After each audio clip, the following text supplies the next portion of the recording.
أهلا وسهلا بكم مشاهدينا الأعزاء على قناة الأزرق سبورت. سنتكلم في هذا الفيديو عن موعد مباراة البكرية والهلال في الدوري 32 من كأس الملك السعودي 2024، وذلك تبع المزيد من التفاصيل والتحليلات حول هذا اللقاء المهم. ولكن فضلا وليس أمرا، اشتركوا في القناة وفعلوا جرس الإشعارات ليصلكم كل ما هو جديد. موعد مباراة البكرية والهلال في الدوري 32 من كأس الملك 2024 هو يوم الثلاثاء 24 سبتمبر على ملعب مدينة الملك عبدالله بن عبد العزيز الرياضية، وتنطلق المباراة في الساعة 6:30 مساء بتوقيت مكة المكرمة والقاهرة، 7:30 مساء بتوقيت أبو ظبي.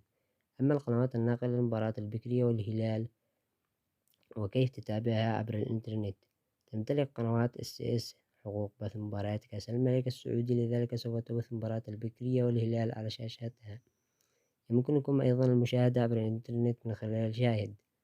من هو معلق مباراة البكرية والهلال في الدوري 32 من كأس الملك 2024؟ أسندت قنوات اس مهمة التعليق على مباراة البكرية والهلال في كأس الملك السعودي إلى ثنائي حاتم بطيشة وعبد الله الغامدي. والسلام عليكم ورحمة الله وبركاته، وأشاركنا توقعاتكم للمباراة في قناة التعليقات.